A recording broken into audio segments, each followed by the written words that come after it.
Hello दोस्तों, आज हम जिस कहानी के बारे में सुनाने जा रही है वो है जादुई सैंडल और सिलाई मशीन। तो चलिए दोस्तों शुरू करते हैं। बहुत समय पहले की बात है। एक छोटे से गांव में नैना नाम की एक लड़की रहती थी। वो अपनी माँ और अपने छोटे भाई के साथ रहती थी। उसकी माँ बहुत ही ज्यादा बीमार रहती थी। उसके घर में कमाने वाला सिर्फ वही थी। वो अपनी माँ की एक पुरानी सिलाई मशीन में कपड़े सिलने का काम करती थी और उससे जो पैसे मिलते थे उसी से उन सब का गुजारा चलता था। ऐसे ही दिन जा रहे थे।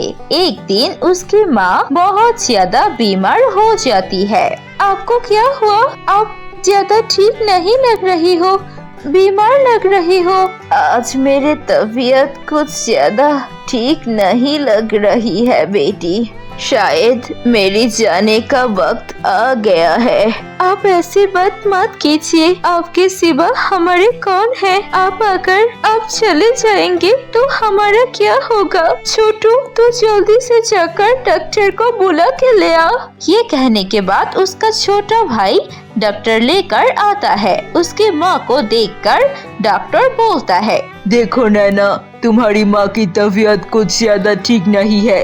अगर तुम अपनी माँ को बहुत ज्यादा दिन तक जिंदा देखना चाहते हो तो उनके लिए बहुत ही बड़ी हॉस्पिटल में इलाज करवाना पड़ेगा। ठीक है, अब मैं चलता हूँ। डॉक्टर के जाने के बाद नैना बहुत ज्यादा परेशानी में आ जाता है, क्योंकि नैना के पास कोई भी पैसा नहीं थे और न ही उसके पास ऐसा कुछ था जो गिरवी रख के वो अपनी माँ की इलाज करवा सकता था। इसलिए वो बहुत ज्यादा दुखी होता है और वो फिर से घर के काम करने लगता है। तभी उनके दरवाजे पर आवाज आती है। दरवाजा खोलने के बाद वो देखती है कि उसकी जमींदार की बेटी उसके घर के बाहर खड़ी है। अरे आप मेरे घर के सामने क्या कर रही हो?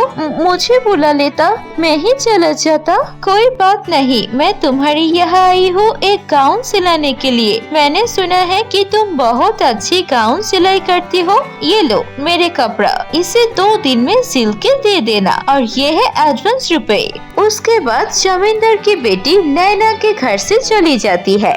2 दिन तक नैना बहुत ही मुश्किल से और मेहनत से वो गाउन सिलाई लेती है। 2 दिन बाद जब नैना के पास वो जमींदार की बेटी वो गाउन लेने आती है तो उसे वो गाउन बहुत पसंद होता है। नैना, तुम तो कमाल ही कर दिया। मेरे इस कपड़े को बहुत ही खूबसूरत तरीके से गाउन बनाई है, इसलिए मैं तुम्हें 2000 रुपए ज्यादा देती हूँ। वो पैसा देकर वहाँ से चली जाती है। नैना वो पैसे लेकर बहुत ज्यादा खुश होती है और वो अपनी माँ के लिए दवाई खरीद कर लेता है और सबके खाने के लिए भी कुछ लाती है। दूसरी तरफ नैना के घर के सामने एक और लड़की रहती थी। वो भी सिलाई का काम करती थी। नैना की इतनी अच्छी कस्टमर्स देख के और बहुत ज्यादा तारीफ सुनकर वो लड़की नैना से बहुत जलती थी। वो मन ही मन सोचती है, इस नैना की बच्ची को मैं क्या करूं?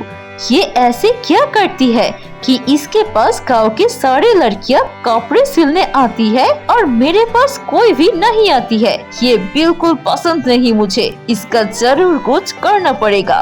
उस रात को जब सब लोग सो जाती है तो वो लड़की नैना के घर में चोरी चुपके आ जाती है। उसके मशीन को खराब कर देती है और वहाँ से चली जाती है। अगले दिन सुबह जब नैना उस मशीन चलाने लगती है तभी उसका पैर उस मशीन में अटक जाती है और उसका पैर बुरी तरह से जख्मी हो जाता है। नैना का छोटा भाई जल्दी से जाकर डॉक्टर को बुलाकर लाता है और नैना को देखकर डॉक्टर उसके पैर में मलहम पट्टी कर देता है और नैना को बोलता है, नैना, मुझे तुम्हें ये बताते हुए बहुत दुख हो रही है, लेकिन तुम अब कभी भी चल नहीं सकोगे। तुम्हारी ये पैर बहुत ही ज्यादा खराब हो गई है। ये कहने के बाद डॉक्टर वहाँ से चला जाता है। नैना बहुत ज्यादा दुखी होके रोने लगती है, क्योंकि अब उसका पैर ठीक नहीं है। वो मशीन नहीं चला सकता और उसका मशीन भी खराब हो गया है। अब वो कोई काम भी नहीं कर सकता। ऐसे ही कुछ दिन बीत जाते हैं। उसके पास जितने भी ऑर्डर था वो सारे लोग आकर ऑर्डर और पैसे लेकर चली जाती है। नैना के घर में ना कुछ खाने को होता है और ना ही उसके माँ की इलाज या फिर उसके पैर की इलाज के लिए कुछ होता है। नैना बहुत ही ज्यादा दुखी हो जाती है।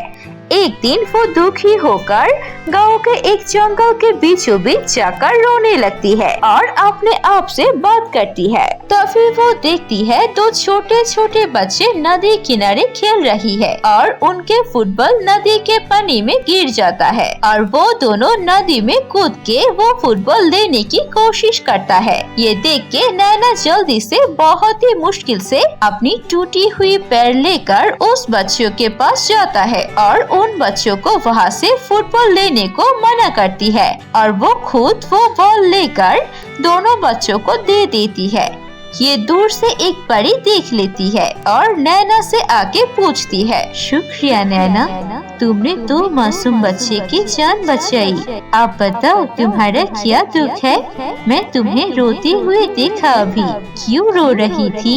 ये सुन के नैना उस परी को सब कुछ बता देती है और ये सब कुछ सुन के वो परी बोलती है, अच्छा तो ये बात है, मेरे पास एक जादुई सिलाई मशीन है, तुम वो सिलाई मशीन लेकर जाओ, तुम्हें उससे शायद कोई मदद हो।